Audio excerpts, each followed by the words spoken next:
தமிழ் இலக்கியங்களில் ஒட்டகம். ஒட்டகம் குறித்து பல்வேறு சங்க இலக்கிய பாடல்கள் உள்ளது. தொல்காப்பியம் முதல் சான்றுகள் இருக்கிறது. சிறுபாணாற்றுப்படை, சீவக சிந்தாமணி, கலிங்கத்துப் பரணி, பட்டினப்பாலை என்று பட்டியல் நீளும். அப்படியிருந்தும் பலருக்கு தமிழ்நாட்டில் ஒட்டகம் இருந்தது என்ற அடிப்படை கருத்திலே தெரியாமல் இருப்பது வேதனை. எலும்பு தின்னும் ஒட்டகம் ஞானப்பிரகாசம். பண்டைய தமிழ் இலக்கியங்களில் விலங்குகளைப் பற்றிய பல செய்திகள் விரிவாகக் கூறப்பட்டுள்ளன. ஆனாலும் அவை பற்றி நம்மில் பலருக்கும் தெரிந்திருக்க வாய்ப்பில்லை. பல தமிழ் அறிஞர்கள் பண்டைய இலக்கியத்தில் விலங்குகள் குறித்து பாடப்பட்டுள்ள பாடல்களை ஆய்வு செய்து அவை குறித்து விரிவாக எழுதியுள்ளனர். அவர்களின் முயற்சி பாராட்டத்தக்கதாக இருந்தாலும் அவர்கள் தொழிலால் வேறுபட்டதினால் அவர்களுடைய விளக்கங்கள் கால்நடை மருத்துவ அறிவியல் உண்மைகளுக்கு மாறுபட்டவையாக உள்ளன.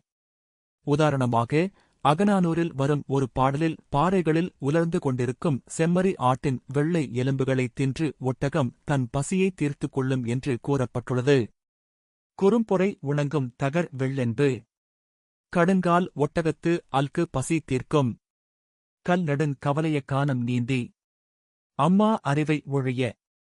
அகம் 345, 17 முதல் 19 வரை. இதுபற்றி விளக்கம் அளித்த ஆசிரியர், ஒட்டகம் எலும்பை தின்பதாக புலவர் கூறியிருப்பது செவி வழி செய்தியாக தோன்றுகிறது. ஒட்டகம் எலும்பை தின்பது உண்மையன்று என்று எழுதியுள்ளார். ஆனால் கால்நடை மருத்துவ நோய் தீர்ப்பியல்படி ஒட்டகம் எலும்பை தின்னும் என்பது உண்மையே. தனது உணவின் மூலம் போதுமான அளவு பாஸ்பரஸ் தாது சத்து கிடைக்காவிட்டால் ஒட்டகம் எலும்பை தின்று இக்குறையை போக்கிக் கொள்ளும் என்பது உண்மையே. இந்நோய் இன்றும் இந்தியாவில் ஒட்டகம் அதிகமுள்ள ராஜஸ்தான், பஞ்சாப், ஹரியானா மாநிலங்களில் காணப்படுகிறது. ராஜஸ்தான் மாநிலத்தில் பிகானீரில் உள்ள இந்திய வேளாண்மை ஆராய்ச்சிக் கழகத்தின் ஐகர் கீழ் இயங்கும் ஒட்டக ஆராய்ச்சி நிலையத்தில் இந்நோய் பற்றிய பல ஆராய்ச்சிகள் செய்யப்பட்டுள்ளன. ஆகவே பண்டைய தமிழ் புலவர்கள் ஒட்டகம் பற்றி பாடியுள்ள பாடல் அறிவியல் பூர்வமாக சரியானதே. தமிழ் இலக்கியங்களில் ஒட்டகம். ஒட்டகம், குதிரை, கழுதை, மறை இவை. தொல்காப்பியம் அடி 3854 பொருளதிகாரம் பாடல் 53 நூற்பா 1543 இயல் 9 மரபியல் இயற்றியவர் தொல்காப்பியர்.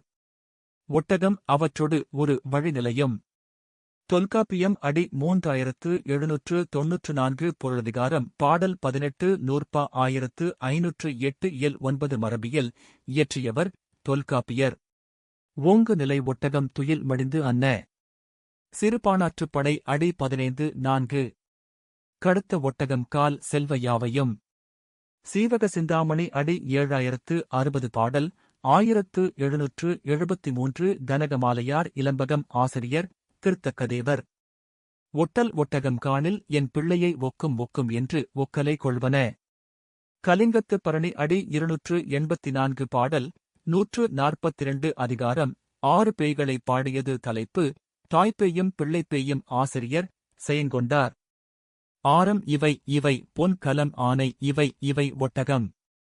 கலிங்கத்துப் பரணி அடி 669 பாடல் 334 அதிகாரம் 11 காளைக்கு கூலி கூறியது தலைப்பு.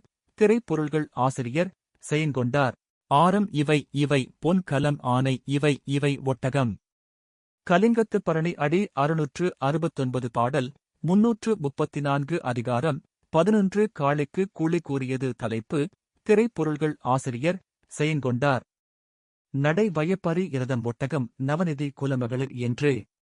கலிங்கத்துப் பரணி அடி 935 பாடல் 459 அதிகாரம் 12 போர் பாடியது தலைப்பு. சோழ வீரர்கள் கைப்பற்றியவை ஆசிரியர் செயங்கொண்டார். ஒட்டகங்கள் யானை வால் உயர்த்த மா அழிந்த போர். கலிங்கத்துப் பரணி அடி 883 பாடல் 433 அதிகாரம் 12 போர் பாடியது தலைப்பு. ஒட்டகம் யானை குதிரை ஆசிரியர் செயங்கொண்டார்.